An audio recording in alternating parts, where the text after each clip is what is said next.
OECF funds na nadagnan na po namin. Na kung saan pinapakonvert po namin ngayon yan sa Department of Finance na maging subsidy. So kung titignan po doon sa income and expenditure lang, kumita po ang TRC. Ngayon sinasama po yung mga OECF funds na ho yan. Ano OECF? Pakilinaw lang sa mga... Nung po kasing panahon nung Marcos years at saka nung early part nung 96, meron hong tinanggap na mga foreign funds na for lending ang TRC. Yung mga pondo po na ito na nandyan sa center, nire-lending. Ito yung nagkaroon mo kasi ng lending function dati ang TRC. Pero nung dumating ho tayo, pinahinto na natin yun. Dahil na-rationalize, wala na yun. Pero nandun pa po sa libro. So yun po yung nandun sa pinakadulo sa baba ng financial statements na kung saan nakalagay ho doon, yan ho yung mga account na yan. Yung mga account na yan, may service fees ng mga account na yan. Kaya kung i-compute ho siya at kasama doon sa income and expenses ng TRC, talaga ho magiging isang mabigat. Pero hindi naman namin nababayaran yung servicing ng mga account na yan. Dahil ho nasa Department of Finance na ngayon. Reflows na ho to ng mga lending money. Kaya yung mga amount na ho yan na binanggit ninyo, Your Honor, kapag ho inallow ng Department of Finance na makonvert na ito into subsidy, eventually yung mga pera ho na yan magiging positive. So magiging plus na ho yan doon sa SENCA. So magiging part yun ng ito. Maaaring ang ganon, kaya nga ito yung nakakalito dun sa inyong statement eh. Hindi, ganon nga siguro yung accounting procedure. Pero yung para sa akin kasi under kayo ng, meron na nga kayong subsidy from the government. Diba binibigyan kayo, meron pa nga kayong PIDA, pero ganyan pa rin ang inyong operating expenses. Pero hindi na yan sa'yo na ipapa-explica ko pa. Ang susunod ko ng tanong,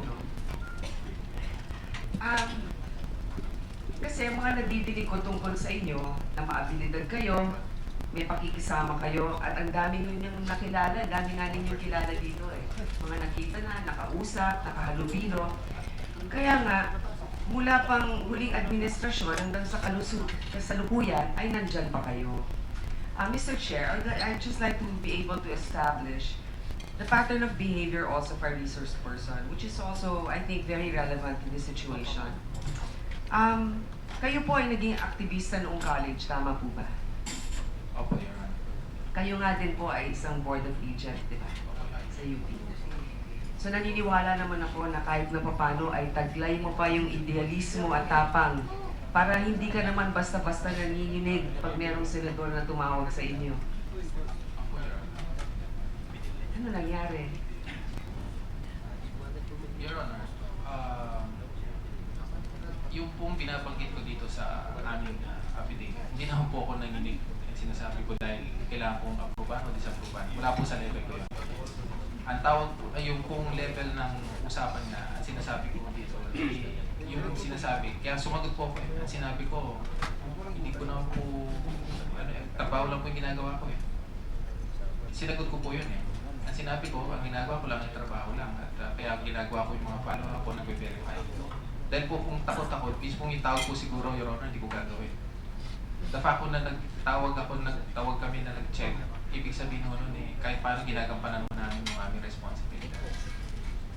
Sige, tatanggapin ko yan dahil marami rin naman dahilan kung bakit tatawag, no? Pero kung sa login mo ay hindi tama yun, subalit, yun nga responsibilidad mo na masuri.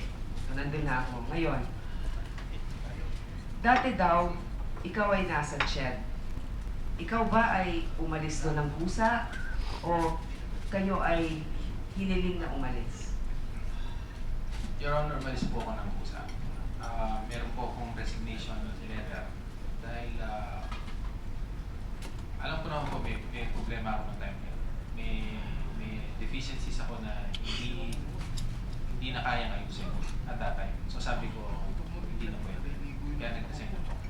Pwede po bang mahingi yung deficiency na yun? Sabi niya meron kang deficiency kaya ka nag-resign. Ano yung dahilan? Ano nga yung deficiency na yun? Nabanggit niya rin po, Your Honor, na in the course of my life in college,